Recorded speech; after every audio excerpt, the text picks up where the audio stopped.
Bom dia. No capítulo 13 do livro de Gênesis, narra a saída de Abraão do Egito, indo de volta para a terra de Canaã, a terra de suas peregrinações. E ele saiu do Egito e ele já era um homem bastante rico, muito próspero, tinha muitos servos e muitos animais. Afinal, naqueles tempos, muito da riqueza dos homens era marcado, avaliado pela quantidade de rebanhos que ele tinha. E Abraão tinha muito gado, muitos camelos, muitos jumentos, muitas ovelhas. Enfim, a vida dele estava marcada pela prosperidade. E a Bíblia diz que Ló, seu sobrinho, continuou acompanhando Abraão.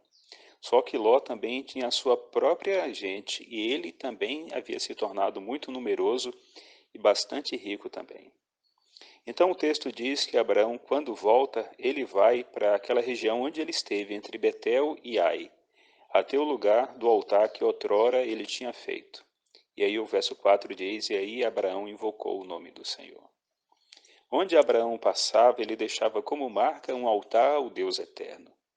Era uma maneira de Deus revelar para os cananeus a verdadeira adoração, o verdadeiro Deus, ou melhor, o único Deus. Pois os cananeus, embora fossem pessoas muito religiosas, eles eram marcados pela idolatria e pelo distanciamento e desconhecimento do Deus eterno. E a vida de Abraão era um testemunho vivo da adoração verdadeira, mas também da prática da justiça.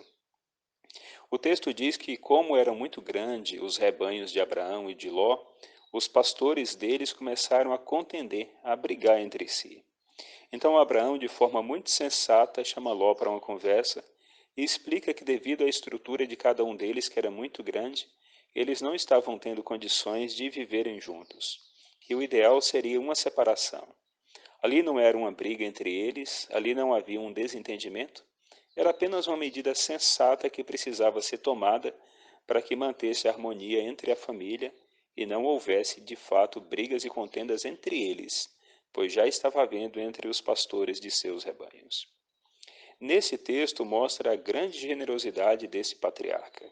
Ele, por ser mais velho, por ser o tio, que estava mais ou menos como um pai para Ló, uma vez que o pai de Ló já havia morrido, ainda na terra dos caldeus, Abraão teria a primazia de fazer a escolha, mas ele tão generosamente permitiu que Ló escolhesse primeiro. Que Ló analisasse toda aquela terra e escolhesse a que ele quisesse, e Abraão partiria na outra direção, para que não tivesse mais o problema de pasto para os seus rebanhos, pois agora, divididos, eles poderiam explorar regiões diferentes. E o texto diz bem assim no verso 9: Acaso não está diante de ti toda a terra? Peço-te que te apartes de mim. Se fores para a esquerda, eu irei para a direita. Se fores para a direita, irei para a esquerda. Levantou Ló os olhos e viu toda a campina do Jordão, que era bem regada, antes do Senhor haver destruído Sodoma e Gomorra. Era como o jardim do Senhor, como a terra do Egito, como quem vai para Zoar. Então Ló escolheu para si toda a campina do Jordão, e partiu para o oriente, separando-se um do outro. Habitou Abrão na terra de Canaã, e Ló nas cidades das campinas, e ia armando as suas tendas até Sodoma. E o verso 13 diz que os moradores de Sodoma eram maus e grandes pecadores contra o Senhor. Então, quando Ló faz a sua escolha, ele faz pela sua vista, pela aparência. Ele olha uma região e vê que é uma região muito fértil. O texto diz que parecia o jardim do Senhor, logicamente uma referência ao jardim do Éden. Diz que a campina era bem irrigada nos vales do Jordão, assim como era no Egito, e que era tudo muito bom e havia pastagem em grande abundância.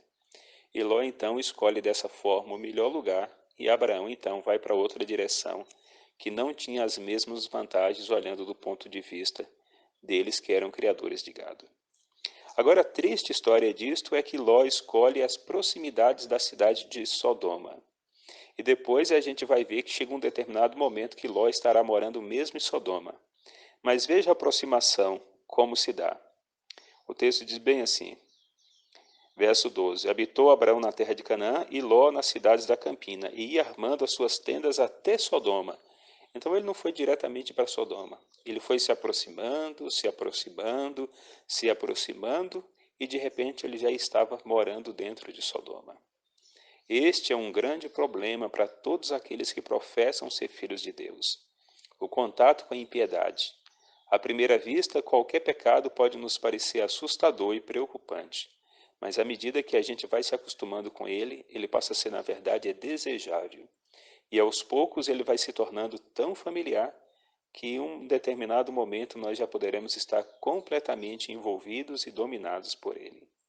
Essa foi uma armadilha que o patriarca Ló caiu, e por conta disso ele terminou perdendo a sua família.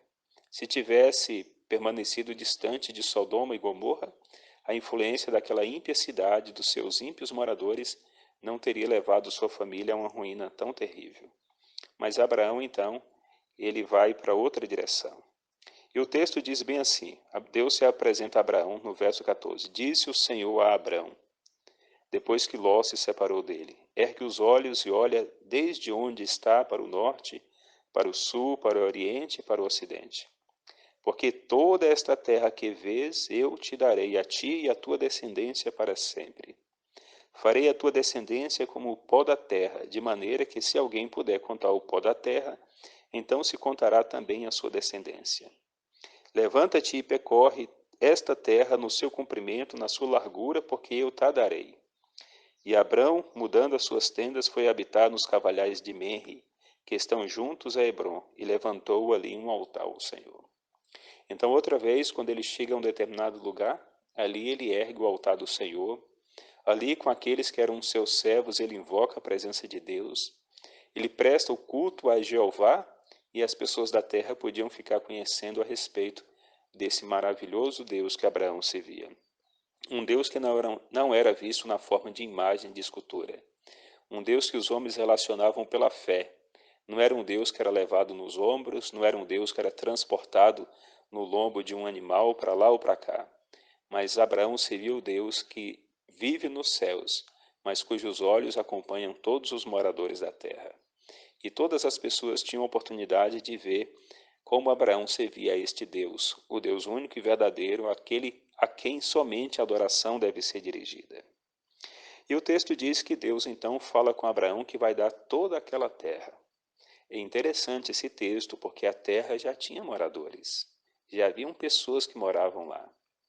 Depois, em outros eventos futuros, quando Israel já havia estabelecido na terra e que passou os anos e eles também se corromperam, Deus, pelo profeta, diz que deu aquela terra não porque eles fossem melhores do que os moradores de lá ou porque eles merecessem qualquer coisa. É porque os moradores daquela terra haviam enchido a medida da sua iniquidade de tal forma que eles receberiam o castigo de Deus. Então a terra não teria mais ninguém, porque Deus iria destruí-los não para dar a terra a Israel, haveria de destruí-los por causa da sua impiedade e iniquidade. E só então, quando o juízo tivesse sido aplicado, quando a terra não tivesse mais moradores, o povo de Israel receberia de Deus aquela terra como herança. E Deus faz uma promessa extraordinária para Abraão. Manda ele olhar o céu estrelado e manda ele contar as estrelas, o que era algo impossível. E Deus disse: Assim será a tua descendência. Será também como o pó da terra que não se pode contar.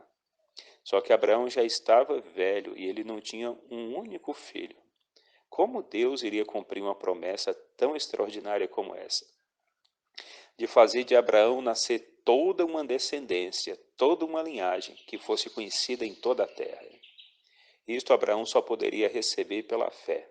Ele não tinha uma razão lógica para poder crer nisso, mas ele tinha uma palavra de alguém que ele conhecia. Às vezes as obras de Deus e mesmo as promessas de Deus parecem ilógicas para nós.